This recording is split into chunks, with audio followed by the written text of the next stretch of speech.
श्री सद्गुरु महाराज की जय। नमामि अमित ज्ञान रूपम कृपालम अगम बोध दाता सुबुद्धि निधि विशालम क्षमाशील यति धीर गंभीर ज्ञानम धर्म कील दृढ़ थीर समधीर ध्यानम जगत त्राणकारी अघारी उदारम भगत प्राण रूपम दया गुण्यपारम नमो सद्गुरुं ज्ञान दाता सुस्वामी नमामि नमामि नमामि नमामि श्री सद्गुरु महाराज की जय।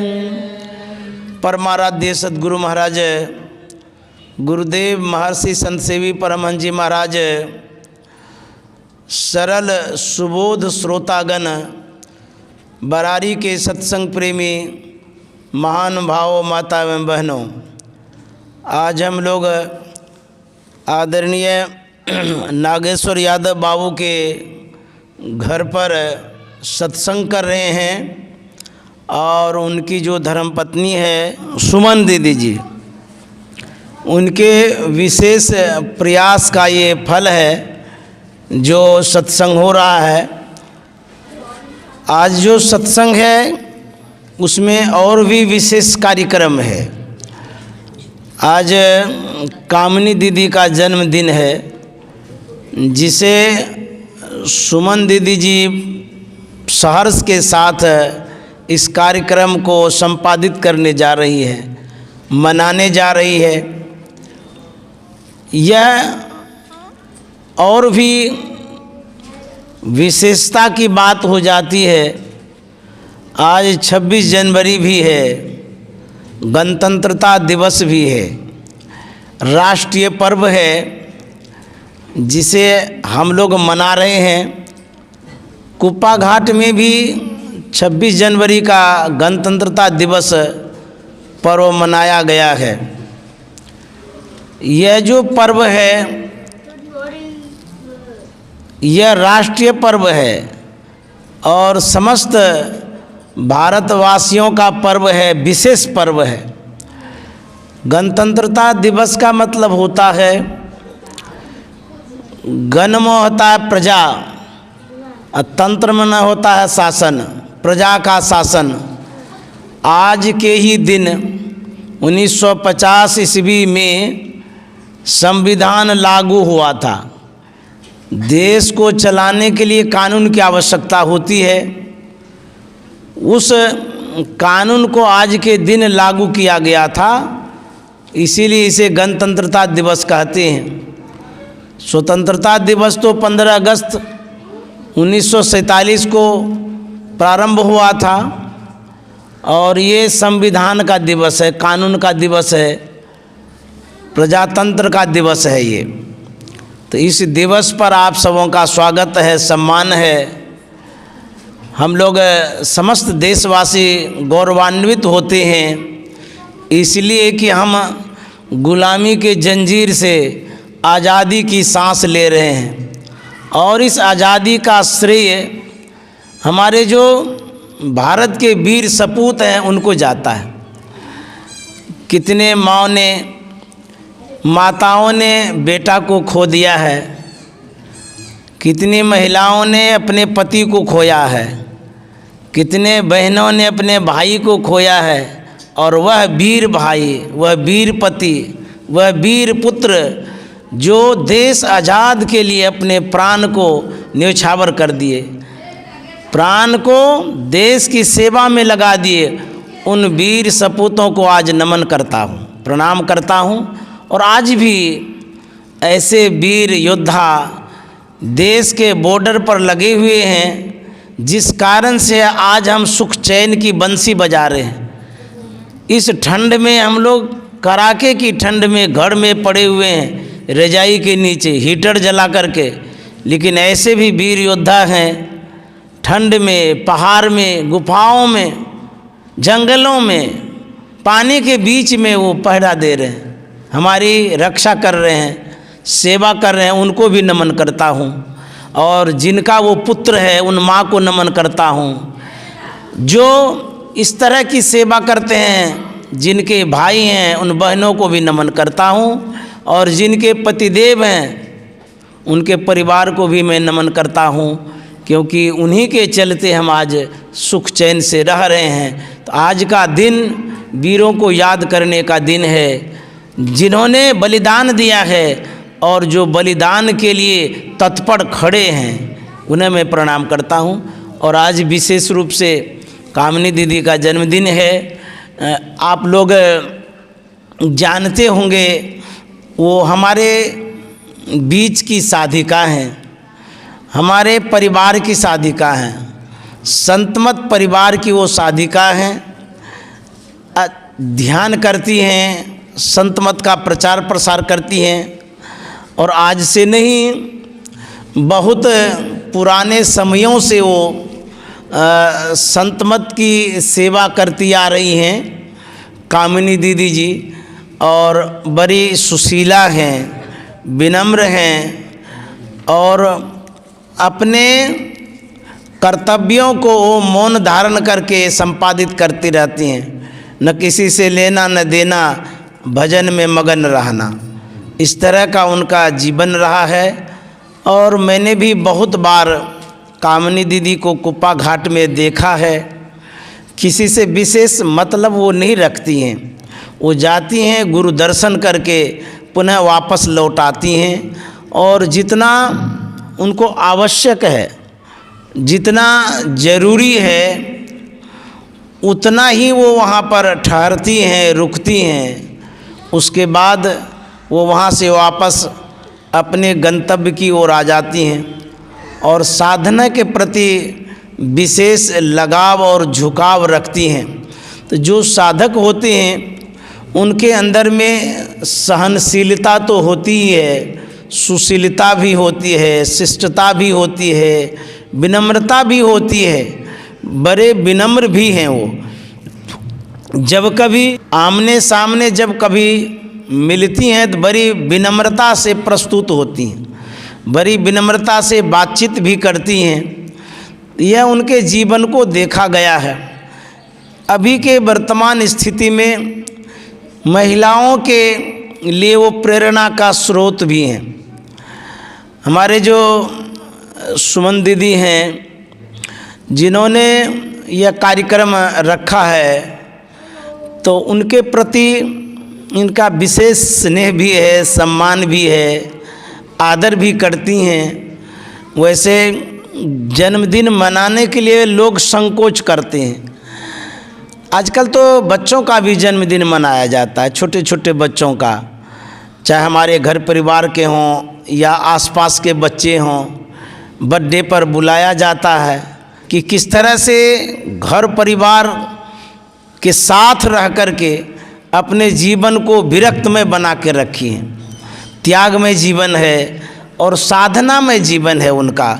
जैसा मैंने जाना है, सुना है, तो उस सम्मान को रखते हुए हमारे सुमन दीदी जी ने उनका जन्मदिन मनाने का ठाना है, और माना भी। बहुत सराहनीय काम किया है। तो जिनके प्रति जिनकी श्रद्धा होती है ज़रूर सम्मान करते हैं, तो इन्होंने सम्मान किया है उनका, और ये सराहनीय कार्य है। जो नागेश्वर प्रसाद यादव जी हैं, उनका भी जन्मदिन है। उनके लिए भी गुरु माँ से प्रार्थना करता हूँ और उनके जीवन में सुख शांति समृद्धि बनी रहे।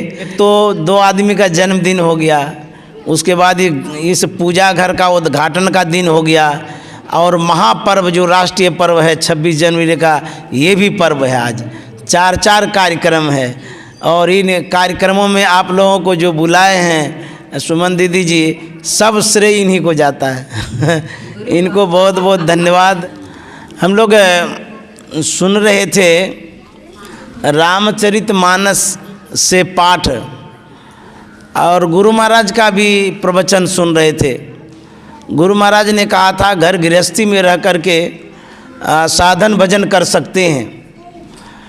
भगवान श्री राम ने कहा बड़े भाग मानुष तन पावा, असुर दुर्लभ सब ग्रंथ ही गावा।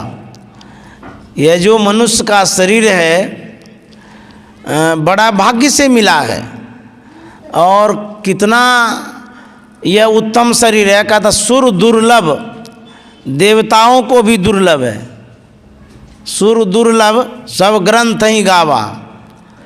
यह जो मनुष्य का शरीर है यह साधारण शरीर नहीं है। हम लोग खोज नहीं कर पाए हैं, शोध नहीं कर पाए हैं, इसीलिए इसका महत्व नहीं दे पाते हैं। यदि खोज करेंगे इस शरीर के भीतर में तो पता चलेगा कि शरीर बड़ा अद्भुत है। इसमें और भी है। कहते हैं साधन धाम मोक्ष कर द्वारा, पाए न जहीं परलोक समारा। यह शरीर जो है साधनों का घर है। साधन माना व्यवस्था। किस चीज़ की व्यवस्था? कहते हैं इस शरीर में सब चीज़ की व्यवस्था है। इस शरीर से आप कुछ भी कर सकते हैं, कुछ भी प्राप्त कर सकते हैं। विशेष रूप से भगवान श्री राम ने कहा मोक्ष कर द्वारा। विशेष क्या है? कहते हैं इसमें मुक्ति का रास्ता है। बैल के शरीर में मुक्ति का रास्ता नहीं है, गाय के शरीर में मुक्ति का रास्ता नहीं है। हाथी सबसे बड़ा जानवर है, उस शरीर में मुक्ति का रास्ता नहीं है, लेकिन मनुष्य शरीर में मुक्ति का रास्ता है। ये विशेषता है, खासियत है इस शरीर का। इसीलिए इस शरीर के विषय में भगवान श्री राम ने कहा कि यह शरीर बड़ा अद्भुत है। और हमारे गुरु महाराज ने लिखा है छन छन पल पल समय सिरावे, छन छन पल पल समय सिरावे, नर्तन दुर्लभ फिर नहीं पावे, छन छन पल पल समय सिरावे, नर्तन दुर्लभ फिर नहीं पावे। गुरु महाराज कहते हैं छन छन पल पल समय सिरावे। ये जो मनुष्य का शरीर है यह घटता है और जो समय है वो भी घटता है। समय और शरीर दोनों घटते जा रहा है। शरीर की जो अवस्था है, बालापन में थे, युवापन में आए, युवापन से वृद्धापन में आए, उसके बाद यहाँ से जाने की तैयारी हो रही है, जाना पड़ेगा यहाँ से। तो समय और शरीर दोनों समाप्त होते जा रहा है। नर्तन दुर्लभ फिर नहीं पावे। गुरु महाराज कहते हैं मनुष्य का शरीर दोबारा नहीं मिलेगा, लेकिन मिलेगा कब? जब सत्संग भजन करेंगे तब मिलेगा, और नहीं करेंगे तो नहीं मिलेगा। यह मनुष्य का शरीर दोबारा फिर मिलने वाला नहीं है। और सत्संग भजन जो करेंगे, संस्कार लेके यदि जाएंगे, श्रीमान के यहाँ जन्म होगा। इसीलिए गुरु महाराज कहते छन छन पल पल समय सिरावे, नर्तन दुर्लभ फिर नहीं पावे।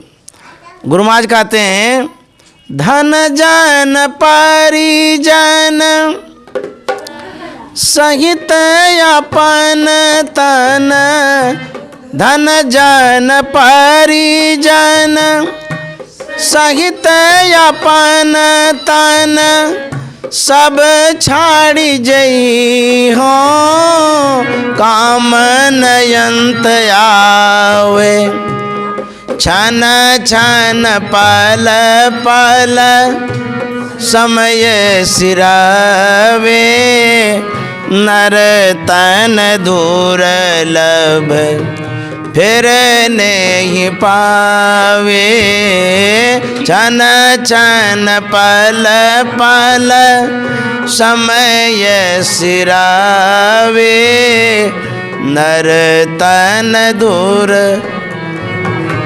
फिर नहीं। गुरु महाराज कहते हैं क्षण मतलब होता है अल्पकालिक समय। माताएं लोग जब भोजन बनाती हैं, कढ़ाई बर्तन तवा जब गर्म होता है, कहीं पानी पड़ता है तो देखिए बोलेगा छन।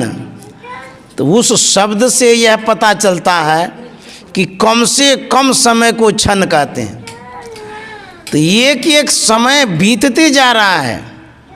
गुरु महाराज कहता समय गया फिरता नहीं। आपकी जवानी चली गई है, उसको आमंत्रण करके बुलाइए, जवानी को तो आ जाएगी। कुछ रुपया दे दीजिए, खूब बढ़िया से निहोरा कर लीजिए। जवानी को रुपया दे के लौटा सकते हैं? लाख कोशिश करिएगा, कभी नहीं लौट सकती है वो जवानी। जवानी भर जो आपने बिताया है, जैसे भी चाहे गंवाया है, वह फिर बना नहीं सकते हैं आप। जो बीत गया सो बीत गया। जैसा आपने किया, जितना कर पाया वो आपके भाग्य में गया। यदि नहीं कर पाए तो सो आप समझिए। तो जो समय चला जाता है फिर लौट के नहीं आता है। और जो कर्म आप कर जाते हैं वही कर्म आपका भाग्य बन जाता है। भाग्य में ना, भाग का मतलब तो हिस्सा। जैसे बंटवारा करते हैं तो कहते हैं ये हमारा भाग का, ये उसका भाग का है। उसी तरह से जो आप कर्म कर जाते हैं वो आपका भाग बन जाता है, अंश, हिस्सा, वही आप लेंगे। तो जैसा भाग्य होगा वैसा आपको सुख दुख होगा। तो कहते हैं ये समय गया फिरता नहीं, झट ही करो निज काम, जो बीता सो बीतिया, अब हो गहो गुरु नाम।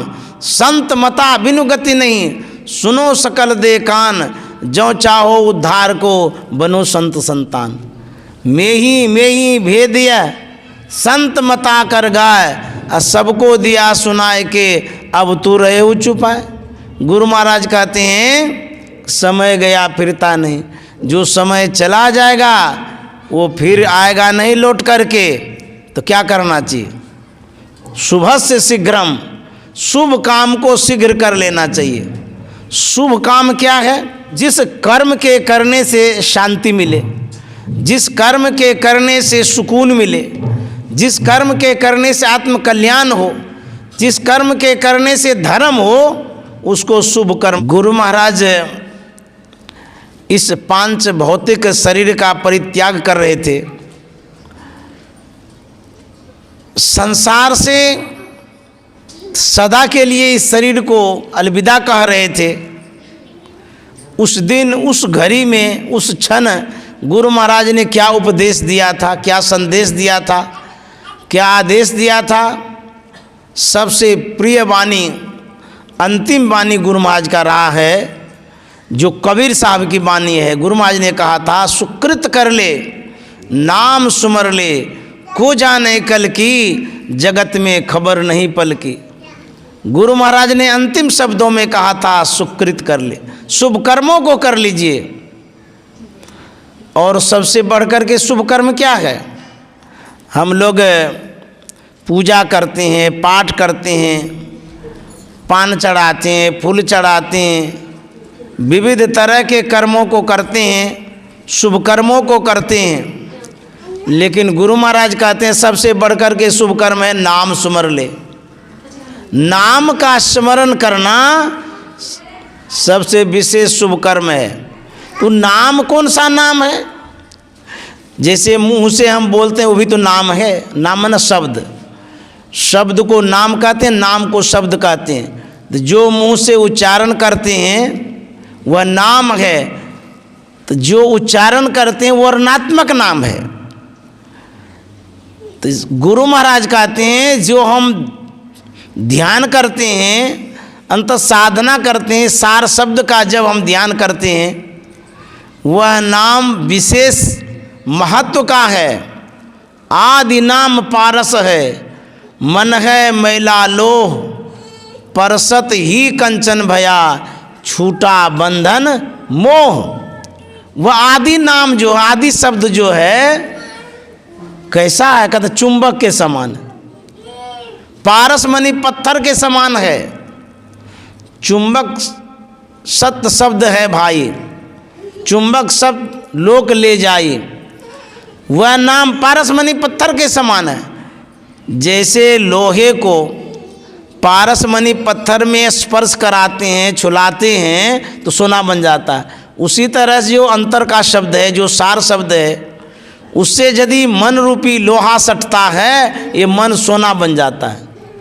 जो लोहा बना हुआ है वही नाम, उसी नाम को लेने के लिए कहते हैं सुकृत कर ले नाम सुमर ले, को जाने कल की जगत में खबर नहीं पल की। कबीर साहब ने कहा है नाम हरि का जप ले बंदे, फिर पीछे पछताएगा। नाम हरि का जप ले बंदे, फिर पीछे पछताएगा। नाम हरि का जप ले बंदे, फिर पीछे पछताएगा। तू कहता है मेरी काया, काया का गुमान क्या।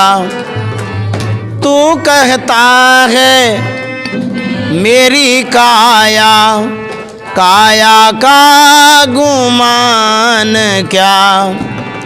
चाँद सा सुंदर ये तन तेरा, मिट्टी में मिल जाएगा। चाँद सा सुंदर ये तन तेरा, मिट्टी में मिल जाएगा।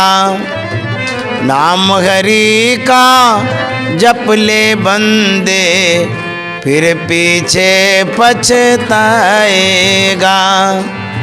नाम हरि का जप ले बंदे, फिर पीछे गुरु महाराज वैराग्य अवस्था में थे। वो किसी धनाढ्य व्यक्ति के यहाँ गए थे। जितना बड़ा वो आदमी था, दिल का भी उदार उतना ही था और उतने नेक इंसान भी था, साधु सेवी भी था। गुरु महाराज का बड़ा सम्मान किया उन्होंने, खिलाया पिलाया, बढ़िया से रखा, कई दिन रखा। गुरु महाराज जब जाने लगे, वह वृद्ध व्यक्ति धनाढ्य व्यक्ति है, तो गुरु महाराज को कुछ दूर छोड़ने के लिए वो जाते हैं। एक सीमा भर गए तो जब वृद्ध व्यक्ति ने कहा कि बाबा अब आप यहाँ से जाइए, मैं अपने घर की ओर जा रहा हूँ, तो उस समय गुरु महाराज ने उस वृद्ध से एक बात कही थी। क्या कहा? बोला कि मेरी धृष्टता को क्षमा करें, तो मैं एक बात पूछना चाहता हूँ। उस वृद्ध ने कहा कि बाबा इसमें धृष्टता की क्या बात है, आप पूछिए, आप तो साधु महात्मा हैं, क्या पूछेंगे। गुरु महाराज ने कहा था कि मैं यही जानना चाह रहा हूँ, आप इस गांव के बड़े धनी व्यक्ति हैं, अमीर आदमी हैं, बड़ा पूरा परिवार आपका है, यहाँ तक कि हाथी है, घोड़ा है, नौकर है, चाकर है, बहुत कुछ आपके पास है, अप्रतिष्ठित व्यक्ति आप हैं इस समाज के। मैं जानना ये चाह रहा हूँ, यदि आप किसी को कह देते, नौकर को कह देते तो हमको छोड़ने आ जाता, कोई बात नहीं काटता। समाज के किसी सदस्य को कह देते तो वो छोड़ने आ जाता, कोई बात नहीं काटता। अथवा आप अपने परिजन को, परिवार को, किसी को कहते तो हमको यहाँ तक छोड़ने आ जाता, आपकी बात को कोई नहीं उठाता। लेकिन इतने बड़े आदमी होकर के आप स्वयं आए हमको छोड़ने के लिए, यही मैं जानना चाहता हूँ, आखिर आपके मन में क्या बात हो गई जो छोड़ने के लिए यहाँ आए। उस वृद्ध व्यक्ति ने क्या कहा था कि बाबा मेरी अवस्था उस मुकाम तक पहुँच गई है जैसे पका हुआ आम हो, कभी भी टपक जाए। मैं इतना वृद्ध हो गया हूँ, इस संसार से कब कूच कर जाऊँगा कोई पता भी नहीं है।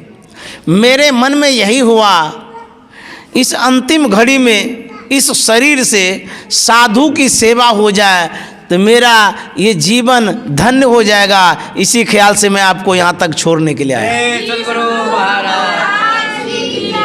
अब देखिए उतने बड़े आदमी, कितनी विनम्रता। यह जो जीवन है समाप्त होने के बाद इसका न अचार बनेगा न हलवा बनेगा।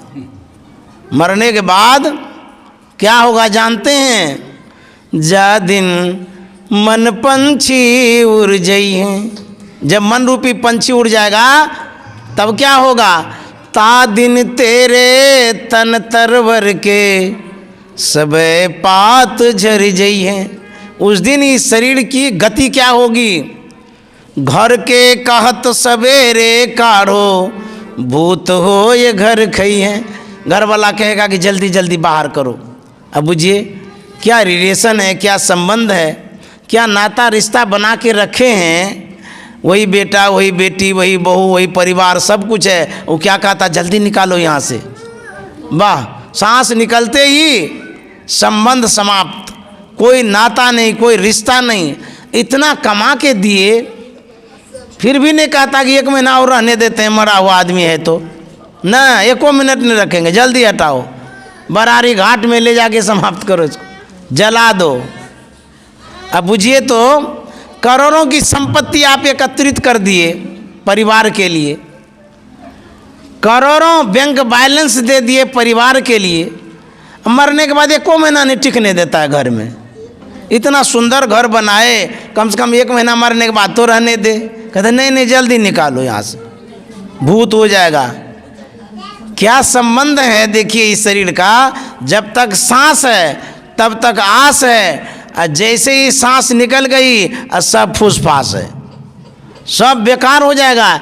इसलिए सांस भर काम कर लीजिए। खाना हो तो खूब बढ़िया से खा लीजिए, जितना पचे उतना, ज़्यादा मत खाइएगा नहीं तो पेट खराब हो जाएगा।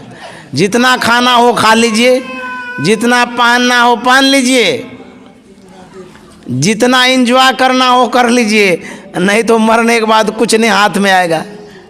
कोई खर्च नहीं कर पाएंगे, कुछ नहीं कर पाएंगे। कबीर साहब कहते हैं यह जो सुंदर तन है,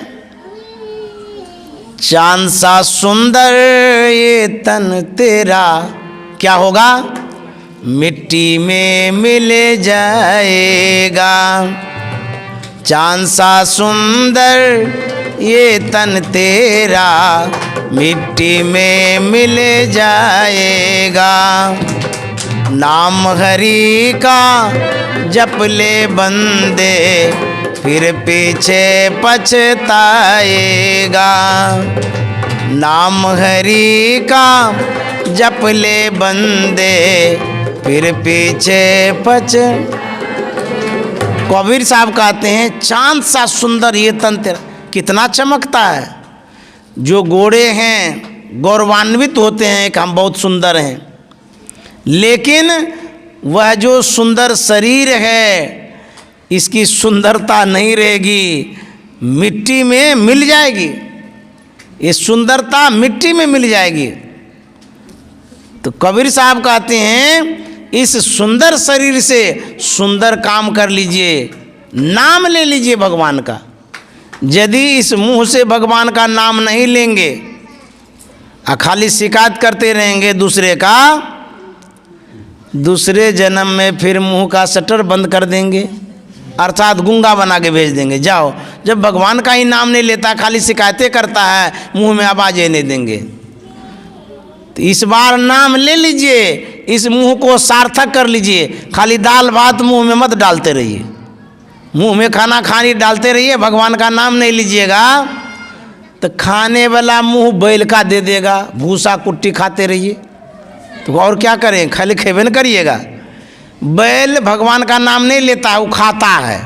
उसी तरह से मनुष्य शरीर में भगवान का नाम नहीं लीजिएगा तो खाने वाला शरीर तो देगा, गाने वाला शरीर नहीं देगा। तो इसीलिए इसमें गाइए, नाम हरि का जप ले बंदे फिर पीछे पछताएगा। नाम हरि का जप ले बंदे फिर पीछे पछ, वहाँ से क्या तू लाया बंदे, यहाँ से क्या ले जाएगा। वहाँ से क्या तू लाया बंदे, यहाँ से क्या ले जाएगा। मुट्ठी बांधे आया जग में, हाथ पसारे जाए। मुट्ठी बांधे आया जग में, हाथ पसारे जाएगा। नाम हरि का जप ले बंदे, फिर पीछे पछताएगा। नाम हरि का जप ले बंदे, फिर पीछे। कबीर साहब कहते हैं वहाँ से क्या लाए थे। कोई बच्चा जब जन्म लेता है उसकी मुट्ठी बंधी रहती है, माताएं लोग देखी होंगी, और उस मुट्ठी को यदि खोलते हैं तो कुछ भी उसमें नहीं रहता है। हम लोग जब पैसा हाथ में रखते हैं तो मुट्ठी बांध के रखते हैं, गिर नहीं जाए। मोबाइल पकड़ के रखते हैं, जकड़ के, गिरे नहीं। कोई वस्तु को पकड़ करके हम मुट्ठी में रखते हैं, लेकिन बच्चा जब जन्म लेता है उसकी मुट्ठी बंधी जरूर रहती है, लेकिन उस मुट्ठी में कोई वस्तुएं नहीं रहती, कुछ भी नज़र में नहीं आता। ऐसा क्यों? भगवान ने ऐसा क्यों भेजा उनको मुट्ठी बांध करके। और माँ क्या करती है, अभिभावक लोग क्या करते हैं, उस बच्चे को सरसों का तेल लगा लगा के एकदम मुट्ठी को सीधा कर देता है। बांध करके तो आता है, लेकिन माँ बाप उसको एकदम सीधा कर देते हैं। जो मुट्ठी बंधी थी वो खुल जाती है, सीधी हो जाती है। आखिर कोई तो कारण होगा मुट्ठी बंधने का, कारण है, रीजन है। उसमें क्या कारण है? कहते वो बच्चा बोल नहीं पाता है, लेकिन मुट्ठी बांध के वो जरूर दिखाता है, मैं बहुत कुछ लेके आया हूँ, लेकिन संसार के लोगों को पता ही नहीं चलता कि मैं क्या लेके आया हूँ। अरे अद्भुत मनुष्य का शरीर लेके आया हूँ, ये अद्भुत शक्ति है, उपलब्धि है, बहुत ताकत लेके आया हूँ, संसार पर विजय प्राप्त करने के लिए आया हूँ, मैं इंद्रियों को जीतने के लिए आया हूँ। ये मुट्ठी बंधी है, यही प्रतीक है, बताता है मैं संसार पर विजय प्राप्त करने आया एक शक्ति लेकर के। परम प्रभु परमात्मा ने अद्भुत शक्ति मुझे दी है, इसीलिए मेरी मुट्ठी बंधी है। जब नारा लगाते हैं मुट्ठी बांध के लगाते हैं ना, तो वो एक प्रतीक है ताकत का, शक्ति का, ऊर्जा का, एनर्जी का, कुछ कर दिखाने की वो चीज़ है। लेकिन हम आप समझ नहीं पाते हैं, उसका सीधा कर देते हैं। सीधा किए तो किए, यहीं तक नहीं छोड़े हैं, उसको संसार में लगा करके इस अनमोल तन को एकदम गंवा देते हैं। बच्चा को ऐसे काम में लगाते हैं, उसको बोध तक नहीं होता है कि मनुष्य शरीर अनमोल है, अद्भुत रत्न है, इससे अनमोल काम करना चाहिए, पता ही नहीं लगने देते हैं। श्री सद्गुरु महाराज की जय।